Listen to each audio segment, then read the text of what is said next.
Could stories actually change you? That's the topic that we're going to address today on Flourish-Meant. I'm your host, Tina Yeager, and today I have a Christie Award-winning author with me. Her name is Sarah Brunsvold, and she is here to talk to us about how stories can be super transformative, not just in literature characters, but in our character. Welcome, Sarah. I am so delighted to have you on Flourish-Meant today. Well, thank you so much for having me, Tina. It's a pleasure to be here. Sarah, I'd like to dive into a particular aspect of how stories change us regarding our relationships, when we are exploring story in relationships, and how stories change the way we approach our relationships. Yeah, I think that stories have a way of opening up our eyes to how people interact with each other. One of the roadblocks to unity within relationships is not necessarily understanding each other's motivations or where you're coming from. And that can cause friction in relationships. And one of the greatest things about fiction is that it allows you to dive into the head of someone else so that you are understanding where they're coming from, what their motivations are, how did they arrive at a particular conclusion. And in a lot of ways, you can see those characters as mirrors to either yourself or to someone else that you're in a relationship with. So fiction holds up that mirror to us and to the relationships that we have in our lives. It can be a very helpful mirror to have, and it helps us understand or have compassion for the other person, because in a fictional way, we are diving into someone who has maybe on the outside similar language or similar reactions to situations. But by diving into the head of that fictional character, we better understand where they're coming from. Why did they say that? Why did they react that way? So fiction can be a very helpful in that regard, in helping us better understand the people that we are in relationship with. It can help us build compassion, understanding, and bring us together in unity. Even if you don't agree, understanding can really help in our relationships. It can also be helpful to discuss literature in the context of a group so that you can see other people's perspectives on the same story. Can you talk about the value of discussing literature with others? We approach literature from our own lens, right? And our lens has been developed over time by our own experiences, our own levels of understanding of a particular topic or a particular experience. And so when we are evaluating a story, we're all coming at it from a different perspective, a slightly different perspective. And so when we are reading and discussing in community, we get those complementary nature of how we have interpreted what is on the page. So somebody may be picking up on, a character's motivation. Another person may be picking up on, well, what about this character and how did they interact? It's a wonderful thing how literature and stories can bring us together in that way. By talking about it collectively, we are getting a much broader perspective of that one situation on the page, and we're getting a more nuanced, layered view of what happened and why it happened. And that can open up all kinds of conversations. Sarah, can you talk about some unexpected changes and shaping that you have seen yourself or other readers have described to you as a result of stories? One thing that comes to mind is with my first novel, it was about a young reporter who interviews an elderly hospice patient. And the elderly hospice patient, Mrs. Kipp, her whole goal in life was to pass on a legacy of faith.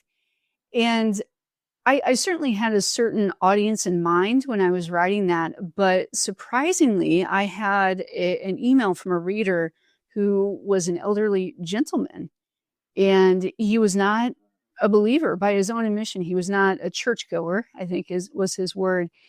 And the fact that that story could speak to him in ways that were so relevant to him, in ways that he related to the fact that Mrs. Kipp was toward the end of her life and thinking about, what do I really believe and what am I leaving behind as I approach my final chapter.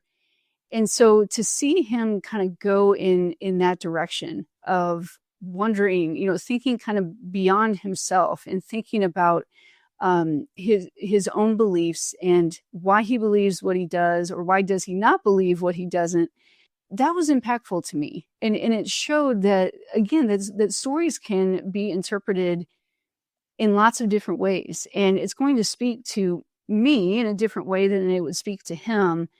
But that's by design. That's what stories do. What stories have actually changed you, Sarah? Well, it depends on the kind of change that we're talking about. If we're talking about change in the sense that what inspired me to be a writer, for instance, for me, that was John Steinbeck's The Grapes of Wrath. I read that as an early teenager. I didn't necessarily understand his mastery, but I understood that he was a really good storyteller, and he was able to evoke emotion and experience in the reader in a way that I wanted to learn how to do. And so I was changed in that sense of, I was starting to recognize maybe some of the talents and giftings that God had given me and what was possible through those gifts and talents. One of the stories that shaped me is I read a novel about the end times when I was a young Christian, still kind of very new to the faith and still questioning, what path did I really choose here? But that novel was very transformative for me because much like that gentleman I mentioned who read Mrs. Kipp, it lit a fire under me about, what do I really believe and why do I believe it? And if this is true, what this novel presented as what would happen in the end times, if that was even remotely true, then I really needed to decide where I stood with Jesus. And so that novel led to a turning point in my faith journey. I still respect that novel quite a bit for what it did in my life. So those are a couple of examples that I can think of, that how stories have changed me in different ways, and all for the good. So stories change us by helping us develop empathy and uniting us better in our relationships with others. They can also help us to explore issues that are spiritual issues of our faith and our belief system, issues of our meaning in life. Are there other things that stories can shape in us as we develop and continue to read? C.S. Lewis has a great quote that I use all the time, and it is, "We read to know that we are not alone." I think stories can help remind us that we are meant to be in community in this life. Some of the greatest stories that I can think of, they're all about the character finding their place within the greater context of a community and figuring out how to live beyond themselves to help that community. So I think stories are such a great way on an individual level. We read to know that we're not alone in the sense that somebody else can understand what we're going through. But we read to know that we're not alone in the sense that stories are a great reminder that we are meant to be in community. Sarah, what is one key takeaway that you would like to leave with the audience today? One key takeaway that I would like to leave with the audience is that I love it when people approach story with an open mind and with an expectation that God has something for them in that story, whether it's a type of story that falls in a genre that you read a lot, or it's something that maybe is outside of your comfort zone. Read an expectation that God has something for you there.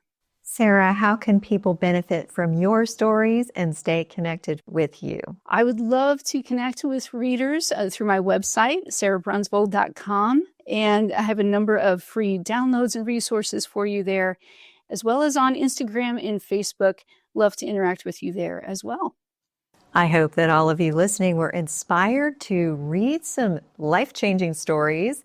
And of course, I also hope that you will come back for the next episode of Flourish-Meant.